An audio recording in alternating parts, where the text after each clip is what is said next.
Hello student, अस्सलाम वालेकुम। कैसे हैं? सब ठीक है? उम्मीद है सब खैरियत से होंगे। आज मेरा चैप्टर 9 कंप्लीट हो जाएगा। एक्सरसाइज में आज हम एमसीक्यूज़, शॉर्ट आंसर क्वेश्चन और न्यूमेरिकल प्रॉब्लम करेंगे।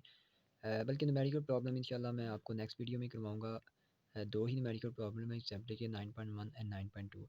तो आज हम एमसीक्यूज़ और शॉर्ट आंसर क्वेश्चन जो है देख लेते हैं। एमसीक्यूज़ में भी स्मार्ट सिलेबस के मुताबिक आपके जो शामिल हैं, ठीक है, उसमें 1 2, ठीक है, उसके बाद नंबर 3, फिफ्थ वाला 6 एंड 7th। तो ये एमसीक्यू स्मार्ट सिलेबस में मतलब कि मेंशन है। इसके अलावा शॉर्ट आंसर क्वेश्चन की अगर बात करें तो शॉर्ट आंसर क्वेश्चन में 9.4, 9.6, 9.7 एंड 9.9 जो है ये इंक्लूड है। और दो ही न्यूमेरिकल चैप्टर के, तो हम नेक्स्ट वीडियो में करेंगे। सबसे पहले एमसीक्यूज आप मार्क कर दें बुक पे। पेज नंबर 207 पे एमसीक्यूज नंबर जी 1 जो है। अच्छा, इसमें एक बात आपको बता दूं, यहाँ पे बुक पे ना डबल टिक भी है कुछ ऑप्शन। तो क्योंकि पहले जिसके पास बुक थी तो यहाँ पे कुछ मिस्टेक है। हाँ, मैं जो आपको बताऊँगा वो आप मार्क कीजिएगा, ठीक है। In solar heat is transfer by, option B है कंडक्शन। सोलर में हीट ट्रांसफ़र होती है कंडक्शन के मेथड से, ठीक है। What happens to the thermal conductivity of wall if it thickness is double. अगर एक दीवार की मोटाई को डबल किया जाए, ठीक है, उस मोटाई जो है दोगुना कर दी जाए, तो थर्मल कंडक्टिविटी की वैल्यू पे क्या असर होता है? बिकम्स हाफ, ठीक है। ऑप्शन सी है, option C is the correct option. फिर नंबर 3 पे आते हैं, metals are good conductor of heat due to the. Metals conductor के जो मेटल्स हैं वो हीट के अच्छे कंडक्टर होते हैं। तो इसकी क्या रीज़न होती है? Because of the free electrons. Metals में क्योंकि फ्री इलेक्ट्रॉन्स बहुत सारे होते हैं, तो इसी वजह से हीट जो है वो ट्रांसफ़र ईजीली होती है। तो ऑप्शन ए इसका। नंबर 4 का ऑप्शन सी है, गैसी में हीट ट्रांसफ़र होती है बाई कन्वेक्शन, ठीक है, ऑप्शन सी। उसके बाद नंबर 5th जो एमसीक्यू इस पे आ जाएँ। Convection of heat is the process of heat transfer due to the, option D है इसका, फ्री मूवमेंट ऑफ मॉलिक्यूल्स, ठीक है, 5th वाले का ऑप्शन डी। फिर 6 वाले पे आ जाए, फॉल सीलिंग क्या होती हैं, ठीक है। मकसद इनका यही होता है कि घरों में आमतौर पर ये छतों पे जो है ये मतलब कि डिज़ाइन वगैरह बनवाते हैं या सीलिंग करवाई जाती है। मकसद होता है कि बाहर की सर्दी अंदर ना आए, या जो बाहर की गर्मी है वो मतलब कि रूम में एंटर ना हो सके, तो इंसुलेट करने के लिए। क्योंकि इंसुलेशन का मकसद ये होता है कि हीट को ट्रांसफ़र ना होने दिया जाए, ठीक है, चाहे वो बाहर से मतलब कि अंदर आए या अंदर से बाहर। तो मकसद यही होता है कि हीट को ट्रांसफ़र नहीं होने देना इसमें। तो insulate the ceiling. Rooms are heated using gas heaters by convection and radiation है, ऑप्शन बी है इसका। तो हीटर से एनर्जी या हीट ट्रांसफ़र होती है, तो उसकी दो ही मेन रीज़न होती हैं, कन्वेक्शन और रेडिएशन दोनों से होती है। तो ऑप्शन सी नहीं आपने इसमें लगाना, क्योंकि ये पहले से टिक था, तो ये गलत है। ऑप्शन बी इसका करेक्ट ऑप्शन है। Land breeze blow from land to sea during night, option C है इसका। फिर नंबर 9 पे अगर आप आ जाएँ, तो नंबर 9 पे हमारे पास था ऑप्शन बी है, अ डल ब्लैक सरफेस। अब जो शॉर्ट आंसर क्वेश्चन है इसमें 9.4 शामिल है, इसके बाद 9.6 शामिल है, और 9.7 एंड 9.9, ठीक है। तो सबसे पहले हम 9.4 देखते हैं।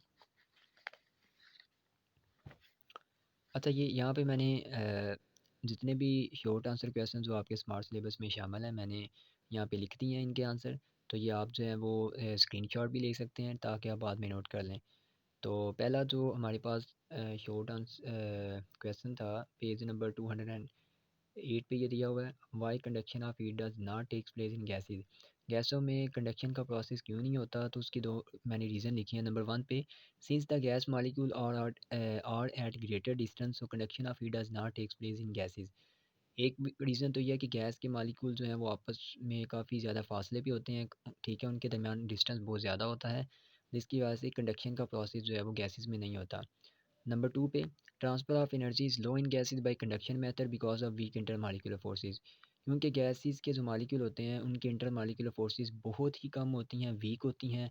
मालिक्यूल रैंडमली मूव करते हैं, बेतरतीब उनकी मोशन होती है, ठीक है, जिसकी वजह से एनर्जी जो ट्रांसफ़र होती है कंडक्शन मेथड से वो बहुत ही कम होती है, या ना होने के बराबर होती है। Understand?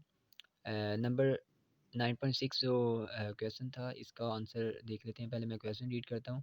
Y transfer of heat in fluids takes place by convection. तो फ्लूइड्स में हीट ट्रांसफ़र होती है कन्वेक्शन मेथड से। वो कहते क्यों होती है, मतलब कि कन्वेक्शन से ही हीट ट्रांसफ़र क्यों होती है फ्लूइड्स में, कंडक्शन से क्यों नहीं होती? तो इसकी रीज़न ये है कि distance between fluids molecule is greater as compare to solids. कि सॉलिड के मुकाबले में फ्लूइड्स मॉलिक्यूल का जो डिस्टेंस होता है वो बहुत ही ज़्यादा होता है, ठीक है। So transfer of heat can not be done by conduction process, जिसकी वजह से कंडक्शन प्रोसेस से हीट ट्रांसफ़र जो है वो फ्लूइड्स में बहुत ही कम होती है या नहीं हो सकती। In liquids and gases heat flow due to convection process. अगर हम लिक्विड्स और गैसेस की बात करें तो इनमें हीट ट्रांसफ़र होती है कन्वेक्शन प्रोसेस से। ये हमने डिटेल में तीनों मेथड हमने किए थे, कन्वेक्शन, कंडक्शन एंड रेडिएशन। तो उसमें मैंने आपको बताया था कि फ्लूइड्स का मतलब यहाँ पे गैसेस और लिक्विड दोनों, मतलब कि फ्लूइड्स के अंदर गैसेस और लिक्विड दोनों आ जाते हैं, ठीक है। तो फ्लूइड्स में जो हीट ट्रांसफ़र होती है वो कन्वेक्शन के प्रोसेस से होती है, जबकि सॉलिड के अंदर जो हीट ट्रांसफ़र होती है वो कंडक्शन से होती है। अंडरस्टैंड। तो मेन कंसेप्ट यही है कि क्यों जो है वो गैसेस और लिक्विड में कन्वेक्शन का प्रोसेस होता है, क्योंकि इनके इंटरमॉलिक्यूलर फोर्सेस कम होती हैं, और दूसरा जो डिस्टेंस होता है मॉलिक्यूल के दरमियान वो बहुत ही ज़्यादा होता है। अब नंबर 9.7 अगर आप देखें तो what is mean by convection current. जी, कन्वेक्शन करंट का क्या मतलब है? Convection current when heat is transferred in a fluid through convection, atoms और मॉलिक्यूल्स फॉलो अ पाथ और create a current which is called convection current. कि जब heat transfer होती है फ्लूइड्स के अंदर, ठीक है, थ्रू कन्वेक्शन प्रोसेस, तो एटम्स और मॉलिक्यूल वो एक पाथ के ऊपर मूव करते हैं, एक पाथ को फॉलो करते हैं, ठीक है, और एक करंट क्रिएट करते हैं। अब यहाँ पे ये करंट जो है ये इलेक्ट्रिक करंट नहीं है, ठीक है। यहाँ पे ये करंट जो है वो बेसिकली गैस या लिक्विड के मॉलिक्यूल्स की मोशन है, ठीक है।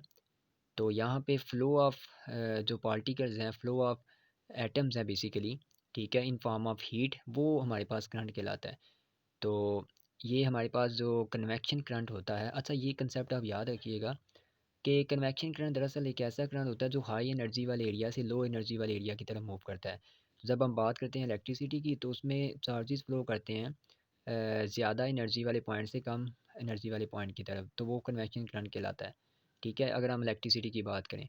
लेकिन यहाँ पे जो कन्वेक्शन करंट है, ठीक है, इसका ताल्लुक दरअसल हीट के मॉलिक्यूल्स का ज़्यादा गर्मी वाले इलाके से कम गर्मी वाले इलाके की तरफ या सर्द इलाके की तरफ मूव करना होता है, ठीक है। इसकी आम सी एग्जांपल ये है कि चाय के कप से मतलब कि धुआँ आपको नज़र उठता नज़र आता है ना, वो दरअसल कन्वेक्शन करंट की ही एक एग्जांपल है। इसी तरीके से इसकी एक दूसरी एग्जांपल हीटर हीटर जो हैं, ठीक है, इससे जो हीट फ्लो होती है अपवर्ड डायरेक्शन में, ठीक है, अपवर्ड डायरेक्शन में जो उससे मतलब कि आप कह लें कि जो हवा के मॉलिक्यूल ऊपर की तरफ उठते हैं, ठीक है, तो वो भी एक कन्वेक्शन करंट की एग्जांपल है, ठीक है। अब यहाँ पे लिखें it is due to the actual movement of molecules of fluids from hot place to cold place, ठीक है। तो गैस के मॉलिक्यूल की एक्चुअल मूवमेंट की वजह से हीट हमेशा हॉट प्लेस से कोल्ड प्लेस की तरफ जो है वो मूव करती है, ठीक है, और यही जो हीट का फ्लो होता है यही दरअसल कन्वेक्शन करंट का बायस बनता है। अंडरस्टैंड। तो ये बाय द वे हमने इसको भी जब मैं आपको चैप्टर में ये टॉपिक करवा रहा था मैंने डिटेल में इसको समझा दिया था आपको, लेकिन चले फिर भी रिमाइंड के लिए मैंने आपको एक बार बता दिया। 9.9 में वो ये कह रहा है how does heat reaches us from the sun. तो सूरज से हीट किस तरह हम तक पहुंचती है। तो sun is the major source of energy. सूरज एनर्जी का एक बहुत बड़ा ज़रिया है। Heat energy from the sun reaches to the earth by radiation. Heat energy ज़मीन तक पहुंचती है रेडिएशन की फॉर्म में, ठीक है। सूरज से ज़मीन तक जो है वो रेडिएशन की फॉर्म में हम तक पहुंचती है। तो in the form of electromagnetic waves की फॉर्म में आती है, which do not require any medium for propagation. और ये ऐसी वेव्स होती हैं जिनको प्रोपोगेट करने के लिए मीडियम की ज़रूरत भी नहीं होती, ठीक है। तो सूरज से आने वाली जो मतलब कि हीट जो सूरज से आती है वो रेडिएशन की फॉर्म में आती है। ये रेडिएशन जो है वो वेव्स की इलेक्ट्रोमैग्नेटिक वेव्स होती हैं दरअसल, ठीक है। और ये ऐसी वेव्स होती हैं जिनको किसी मीडियम की ज़रूरत नहीं होती। इनको मूव करने के लिए हवा की ज़रूरत नहीं होती, क्योंकि स्पेस में क्योंकि एयर नहीं है, तो इसी वजह से हम तो ये मतलब कि कंसेप्ट तो यही होता है। मीडियम दरअसल यहाँ पे मुराद ये है, मीडियम से कोई एयर हो सकती है, कोई वाटर है, ठीक है। अगर हम साउंड वेव्स की बात करें तो उसमें आवाज़ जो है वो मतलब कि जब हम बोलते हैं तो हमारी आवाज़ दूसरों के कानों तक वो हवा के ज़रिए जो है ट्रांसफ़र होती है। तो हवा जो है वो एक मीडियम है जो किसी चीज़ को लेके एक जगह से दूसरी जगह पे जाती है, ठीक है। वाटर एक मीडियम है, लेकिन क्योंकि स्पेस में कोई मीडियम नहीं है, हवा नहीं है, तो वहाँ से ये हीट की जो मतलब ये हीट किस फॉर्म में ज़मीन तक आएगी, तो रेडिएशन की फॉर्म में आएगी। वेव्स की फॉर्म में आएगी, और ये वेव्स इलेक्ट्रोमैग्नेटिक होती हैं जिनको मीडियम की ज़रूरत ही नहीं होती। ठीक है, तो ये आपके शॉर्ट आंसर क्वेश्चन जो है वो कंप्लीट हो गए हैं। उम्मीद करता हूँ आपको इनका कंसेप्ट भी अच्छे तरीके से समझ आ गया होगा। नेक्स्ट टाइम इंशाल्लाह हम दो न्यूमेरिकल प्रॉब्लम भी कर लेंगे। तो till then thank you and have a nice day.